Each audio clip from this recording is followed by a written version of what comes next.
आजकल बहुत सारी loss making company stock market में लिस्ट हो रही है। तो आपके मन में क्यूरियोसिटी होगी कि आखिर सेबी कैसे अलाउ कर रहा है लॉस मेकिंग कंपनीज को स्टॉक मार्केट में लिस्ट होने को।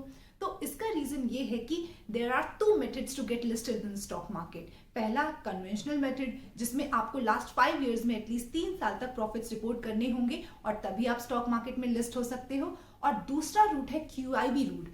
और क्यूआईबी रूट के जरिए ही आजकल loss making company stock market में लिस्ट हो रही है। और इस रूट में क्या होता है कि अगर आप एक लॉस मेकिंग कंपनी हो तो जो कि QIB quota, qualified institutional buyers का जो कोटा होता है आईपीओ में, वो यूजुअली 50% तक होता है। मगर आप एक लॉस मेकिंग कंपनी हो तो आपको ये कोटा 75% तक करना होता है। और रिटेल कोटा, जो कि in normal cases in conventional route 35% तक होता है, वो क्यूआईबी रूट में 10% तक हो जाता है। यानी कि अगर आप एक लॉस मेकिंग कंपनी हो तो आप रिटेल इन्वेस्टर से सिर्फ अप टू 10% तक का ही फंड रेज कर सकते हो। और क्यूआईबी रूट से आपको क्वालिफाइड इंस्टीट्यूशनल बायर से आपको 75% तक मनी रेज करना होगा। और अगर आप ये कर लेते हो तो आप स्टॉक मार्केट में लिस्ट हो सकते हो।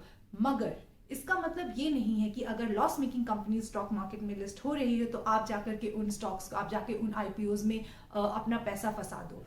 अगर एक loss making company stock market में लिस्ट होने जा रही है, जैसे कि पेटीएम अभी लिस्ट हुई है, जैसे कि नायका अभी लिस्ट हुई है, पॉलिसी बाजार लिस्ट हुई है, जोमैटो लिस्ट हुई है, तो आपको इन आईपीओज में इन्वेस्ट करने से बचना चाहिए।